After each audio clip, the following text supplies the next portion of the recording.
बढ़ते हैं जी आगे। महकमे मौसमियात की खबर के बाद जरा आपको बात बताते हैं भारत और चीन की। मगरबी लद्दाख के अंदर जो कुछ हो रहा है वो तो अभी सुर्खियों के अंदर है ही, लेकिन चीन ने एक बार फिर अपना रंग बदलते हुए आगे बढ़ने की कोशिश की और इस बार नाम बदल दिए गए हैं, इलाकों के नाम बदले गए हैं। और ये इलाकों के जो नाम बदले गए हैं चीन की तरफ से, अरुणाचल प्रदेश के कई इलाकों के नाम ऑफिशियली चेंज कर दिए हैं चीन ने।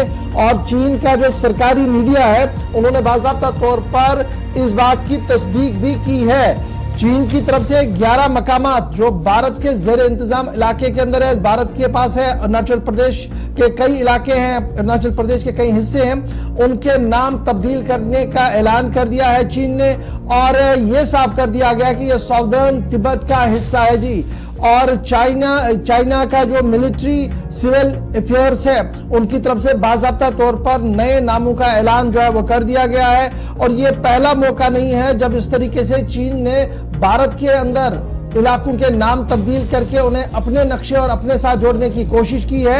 ये लगातार तीसरा अटेम्प्ट है जहां पर स्टैंडर्ड ज्योग्राफिकल नेम्स तब्दील किए गए हैं और अरुणाचल प्रदेश के कई हिस्सों के नाम बदलकर चीन ने दोबारा से रखने की बात कही। और चाइना सिविल अफेयर्स मिनिस्ट्री की तरफ से बाकायदा तौर पर इस बात की तस्दीक कर दी गई है। और स्टेट रन जो ग्लोबल टाइम्स है उन्होंने कल इस बात की तस्दीक की कि तीसरा बैच यानी तीसरी फहरिस्त जो है वो जारी कर दी गई है। और उस तीसरी फहरिस्त के अंदर तकरीबन 11 के करीब गांव ऐसे हैं जिन्हें यह बताया गया कि ये जी ना भारत के हिस्से नहीं है बल्कि चीन के पास इनका कंट्रोल होना चाहिए और चीन के हिस्सा है। पहला बैच जो 6 इलाकों का हुआ था वो 2017 में हुआ था। दूसरा बैच आया था जी 15 इलाकों का, 15 गांवों का, ये 2021 में आया था।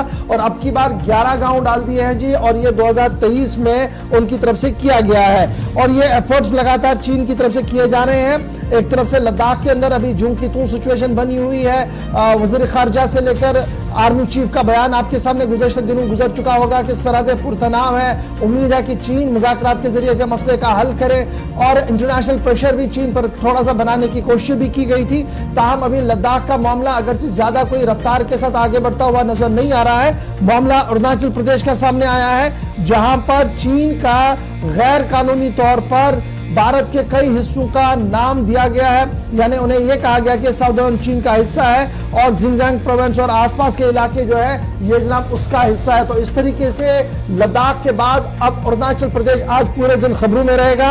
और हमने आपको बता दिया कि स्टेट एंड ग्लोबल टाइम जो चीन का है उन्होंने बाकायदा तौर पर मिलिट्री एस्टैब्लिशमेंट और सिविल एस्टैब्लिशमेंट जो चीन का है उनका हवाला देते हुए कहा कि ऑफिशियली ये नाम जो है वो दे दिए गए हैं और अरुणाचल के 17 गांवों पर अपना नाम और अपना कब्जा जताने की कोशिश चीन की तरफ से की गई है। अब आप याद रखिएगा सिर्फ 3 दिन पहले वजीर खारजा साहब ने क्या कुछ कहा था कि सूरत हाल बरकरार है, धमाका खेज है, लेकिन हम कोशिश कर रहे हैं मुज़ाकरात से लद्दाख के मामले को हल किया जाए और चीन के साथ बनी सरहदों के मामले को हल किया जाए। आर्मी चीफ का स्टेटमेंट भी आया था। लेकिन इस बीच दिल्ली के अंदर चीन के जो हाई कमिश्नर है, एम्बेसडर है, सफीर है, तो सफीर मोहतरम का भी यह मानना था कि भारत के साथ तमाम तर मामलात बेहतर हो रहे हैं और आने वाले दिनों में मजीद बेहतरी के आसार भी है। लेकिन इन बयानों के बीच चीन अपना रंग जो है वो दिखा चुका है और अरुणाचल प्रदेश के कई गांवों को अपना जुटलाकर वहां पर उन्हें नाम तब्दील करने की कोशिश की गई। भारत सरकार की तरफ से इस पूरे मामले का जहां संजीदा नोटिस लिया गया है और मुस्तरद कर दिया गया है चीन की इन सभी कोशिशों को और कहा गया कि ये कोई भी कोशिश इस तरह से काबिल कबूल